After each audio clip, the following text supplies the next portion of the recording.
കുറച്ച് ദിവസമായിട്ട് ബോറടിച്ച് വീട്ടിലിരുന്നപ്പോൾ നമ്മൾ വീട്ടിലുള്ള റൂംമേറ്റ്സും എല്ലാവരും കൂടി ഡിസ്കസ് ചെയ്ത് നമ്മളൊരു ഷോർട്ട് ട്രിപ്പ് ജസ്റ്റ് ഒരു 1 or 2 ഹവേഴ്സിലേക്ക് എങ്ങോട്ടെങ്കിലുമൊക്കെ പോവാം എന്നുള്ളത് ഒരു ഡ്രൈവ് പോവാം എന്ന് കരുതി നമ്മളെല്ലാവരും ചൂസ് ചെയ്തൊരു സ്പോട്ടാണ് കൺട്രി സൈഡിൽ നാപ്പനി എന്ന് പറഞ്ഞ സ്ഥലത്തുള്ള country side Tomy's country side kitchen restaurant. ഇവിടെ നമുക്ക് ട്രഡീഷണൽ ബ്രേക്ക്ഫാസ്റ്റ് എക്സ്പ്ലോർ ചെയ്യാനുള്ളൊരു ഓപ്പർച്യൂണിറ്റിയാണ് ഉണ്ടായത്.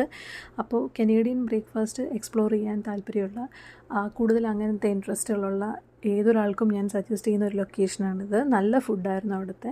പിന്നെ എനിക്ക് വലിയ അങ്ങനെ എക്സ്പ്ലോർ ചെയ്യാൻ, അതായത് കനേഡിയൻ ബ്രേക്ക്ഫാസ്റ്റ് വലുതായിട്ട് എനിക്ക് അത്ര ഇൻട്രസ്റ്റ് ഉള്ള കൂട്ടത്തിലല്ല ഞാൻ ഇംഗ്ലീഷ് ബ്രേക്ക്ഫാസ്റ്റ് പൊതുവേ. അപ്പോൾ അതുകൊണ്ട് തന്നെ ഞാൻ ജസ്റ്റ് ഒരു കുറച്ച് ഫ്രൈസും ഒരു കോഫി ഒരു ഫ്രഞ്ച് ടോസ്റ്റ് അത്രേ എടുത്തിട്ടുണ്ടായിരുന്നുള്ളൂ. പക്ഷെ നല്ലൊരു വൈബായിരുന്നു. നമ്മളെല്ലാവരും കൂടി ഇരുന്ന് സംസാരിച്ച് കുറേ നേരം ടൈം അങ്ങ് പോയി. അത് നമുക്കൊരു വൈബായിരുന്നു. സത്യം പറഞ്ഞാൽ ഒരു വേറെ തന്നെ ഒരു വൈബായിരുന്നു. നമ്മൾ ഒറ്റയ്ക്ക് പോകുന്നതിനേക്കാളും നമ്മൾ ഗ്രൂപ്പായിട്ട് ഫ്രണ്ട്സിൻ്റെ കൂടെയൊക്കെ പോകുമ്പോഴത്തേക്കും ഫാമിലിയായിട്ട് പോകുമ്പോഴൊക്കെ ഭയങ്കര ഒരു റിലാക്സിങ് അറ്റ്മോസ്ഫിയറാണ്. പിന്നെ അവിടെ നിന്ന് അതെല്ലാം കഴിഞ്ഞ് ഞങ്ങൾ ഇറങ്ങി.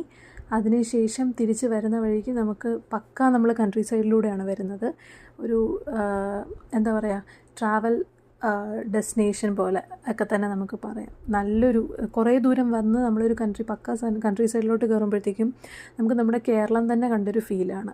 കാരണം അത്രയും നല്ല ഗ്രീനറിയും ഒരു ആ സൈഡിലുള്ള വീടും കാര്യങ്ങളും പിന്നെ കുറേ പ്ലെയിൻ ലാൻഡ്, ഭയങ്കര ഒരു സീനിക് ബ്യൂട്ടി ആയിരുന്നു.